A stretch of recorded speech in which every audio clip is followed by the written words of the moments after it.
Today on Fair Game. Tonight, the NFL finds itself at the center of a firestorm. Running back Ray Rice on video striking his then fiancée and apparently knocking her unconscious. The NFL taking action. What will authorities now do? Ray Rice opens up on the moment that shocked and horrified the nation. One or two bad decisions in your life, your dream could become a nightmare. Your wife lived a nightmare. His biggest regrets. My daughter, who's 6 years old, I'm going to have the hard conversation of telling her Daddy made the worst decision of his life. Reflection. At 11, I was the man of the house. I get drafted, I became a boy. And his path towards redemption. I'm actually going to run into the fire and try to save as many people as I can. It's all next on Fair Game. Welcome to our very first episode of Fair Game. I'm Kristine Leahy.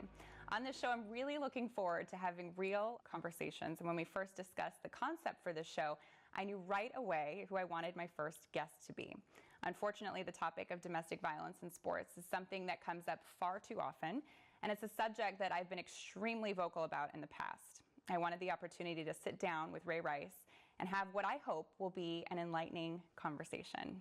Ray, thank you so much for being here. Appreciate you for having me. And I want to start this off by saying that I have been a survivor of domestic violence myself, and it's a really important issue to me. And one of the things that can really help the women who go through this is when their abuser owns what they did. There will be people who say that you owned this because the video came out.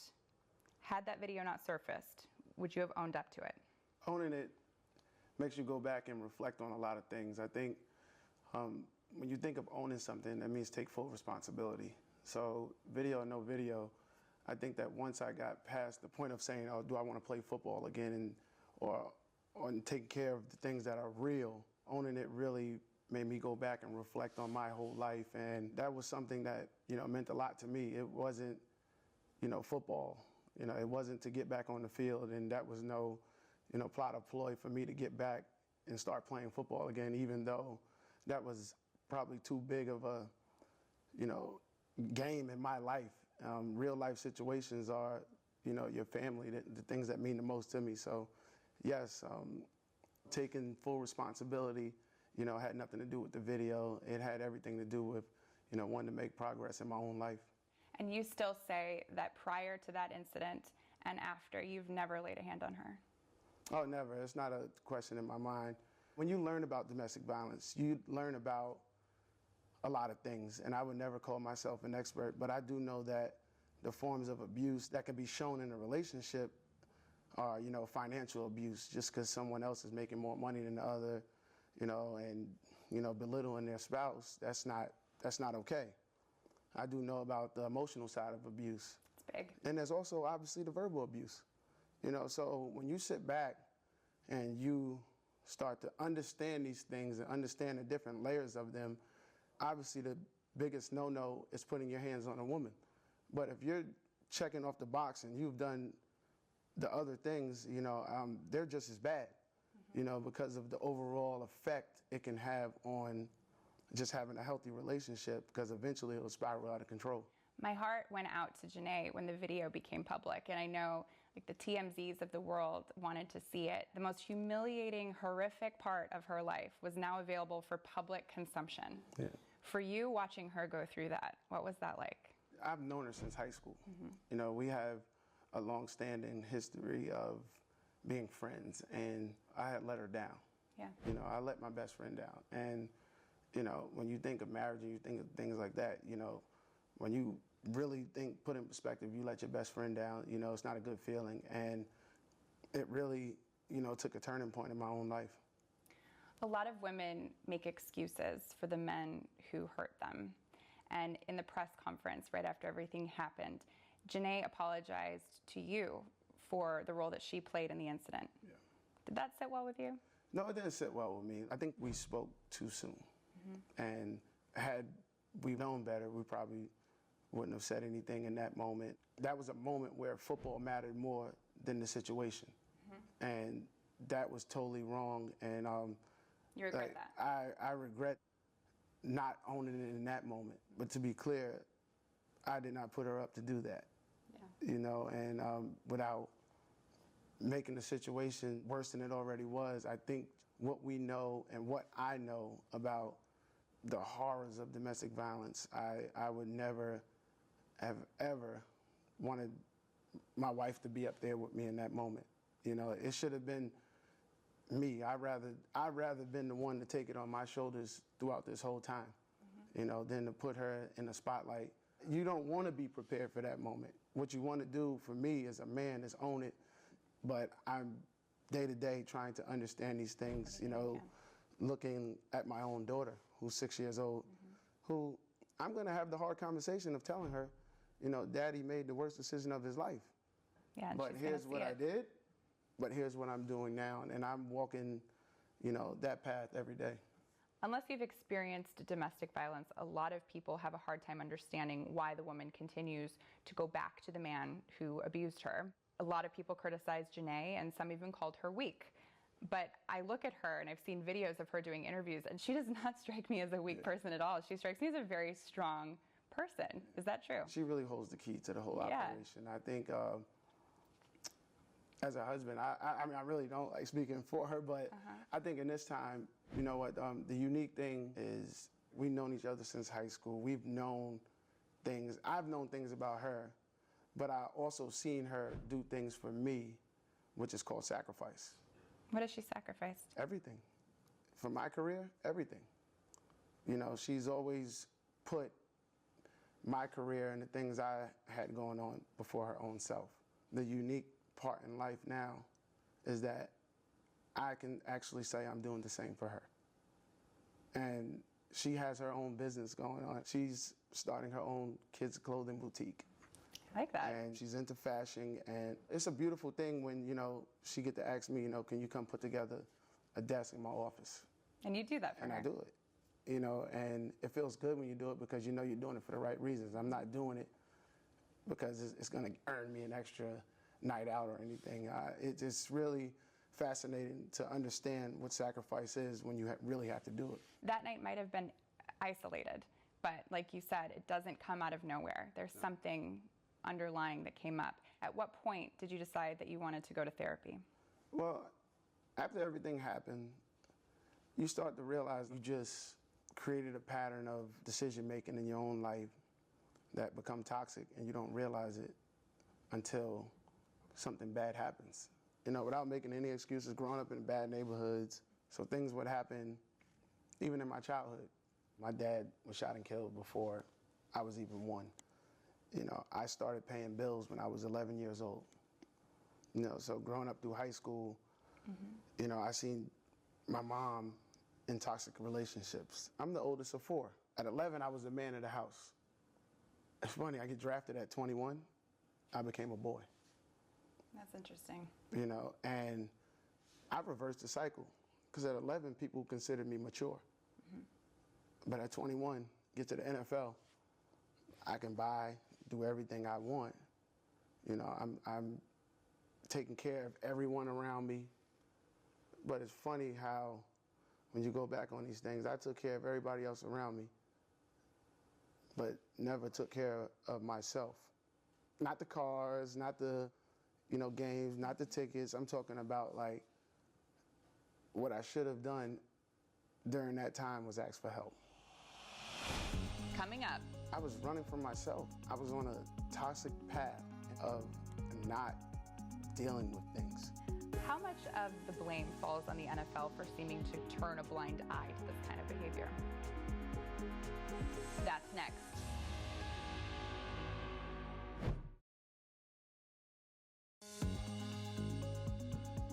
Welcome back to Fair Game. I'm Kristine Leahy here with former NFL running back Ray Rice. Ray, earlier you mentioned that you started going to therapy and receiving counseling. What kind of things were you uncovering? My counselor did an awesome job of stripping me of me. Things made sense to me. You know, and I didn't understand why they made sense, but they made sense. And they made sense in a way where I knew I was never going back to the person I was. And it had everything to do with football. Like, once the game, it wasn't a game no more. Like, I was playing life like I was running the football. I mean, how much running can you do? That was a question I used to ask myself. How much can you run? What were you running from? I was running from myself. I knew deep down inside that I was on a toxic path, and it wasn't like alcohol and things like that. I was just on a toxic path of not dealing with things. What weren't you dealing with? Everything. I knew I wasn't being a good parent because my life was always on the go. Find some kind of excuse. Okay, I got to go do this appearance. I knew that I was moving too fast. Like it sounds crazy, but you know when it feels wrong, but you don't know what's going to stop you. How much of the blame falls on the NFL for seeming to turn a blind eye to this kind of behavior? No, I don't blame the NFL. I have myself to blame because there are resources there. Now, I think no one in that light will want to say, I need help. Yeah, there's a stigma against therapy, especially these big, tough football players. And that's where it's like there's a barrier that the NFL really, there's nothing they can do about it, you know, because there's a barrier that has to be broken down as a man to say, I need help. And it's just so unfortunate that, you know, guys make a lot of money, everything's public, you know, we're in the age of social media, and I'm not saying you should suppress these things. The blessing of this is that you are seeing more, and there's more conversations that talk about these horrific things, and that helps out the conversation.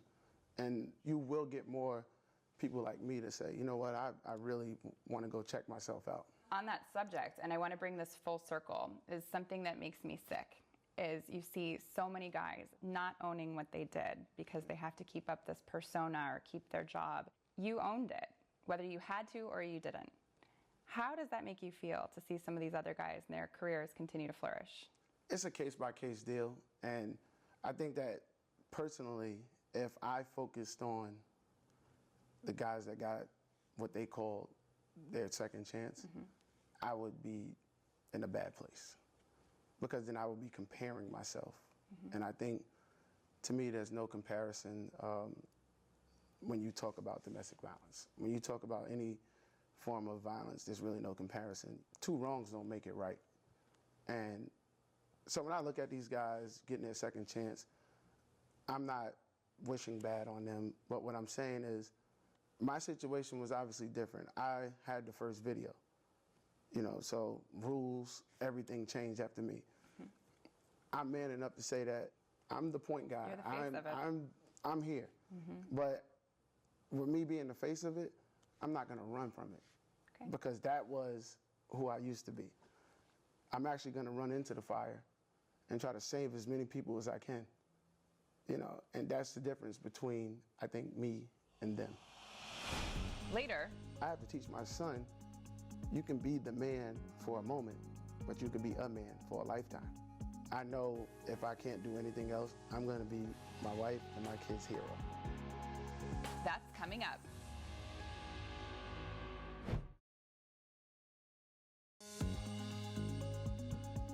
Welcome back to Fair Game. I'm Kristine Leahy here with former NFL running back Ray Rice.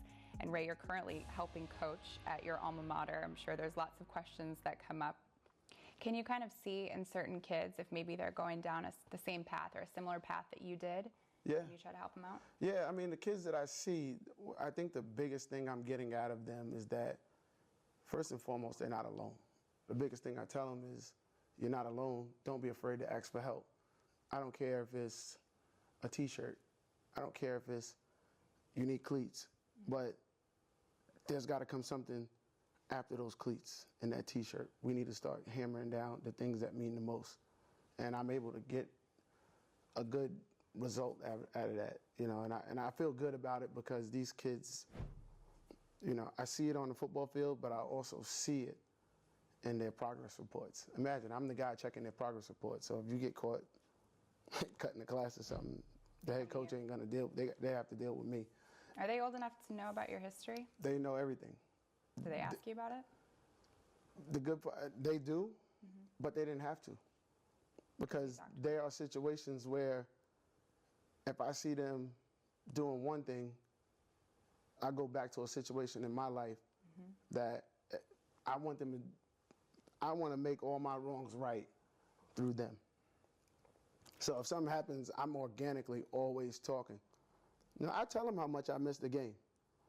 So I tell them I missed the game so much that, you know, I'm living through them. So I'm never going to not tell them about my life. You know, muscle memory is hearing the same thing over and over and over again. Eventually, it's going to get ingrained in there. And I'm trying my best version of that, you know, with my young, you know, my young men. You also speak to some NFL and some college teams. What is the biggest message that you try to get across to them? Well, the biggest message I try to get across is decision making. You know, I think, you know, I had a chance to live my own words. I used to go out and speak and say, I believe you can live your dream. You know, but I also said 1 or 2 bad decisions in your life, your dream could become a nightmare. So I lived the dream and I lived the nightmare. And your wife lived a nightmare.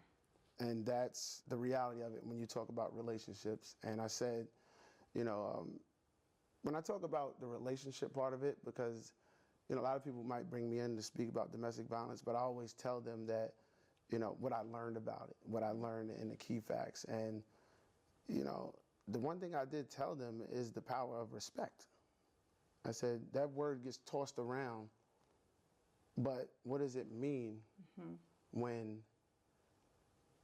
you can't have a conversation about a disagreement? That's not respect. And it's a form of disrespect if you dismiss it. So I do keep it real. The best compliment I get when I talk to any group is that's real. What I give them ain't gonna make you a better football player. It ain't gonna make you wanna run through a wall. It ain't gonna make you score more touchdowns. But it will make you think about the what ifs. And if you live life a certain way, you're gonna be faced with those what ifs. Yeah, and hopefully make you a better man. Coming up, what's next for Ray, and does he want to play in the NFL again? We'll find out right after this.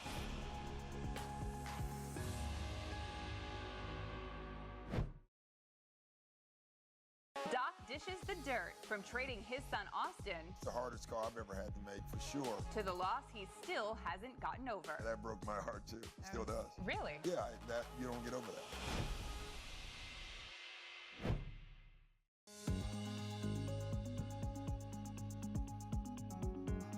Welcome back to Fair Game. I'm Kristine Leahy with former NFL running back Ray Rice.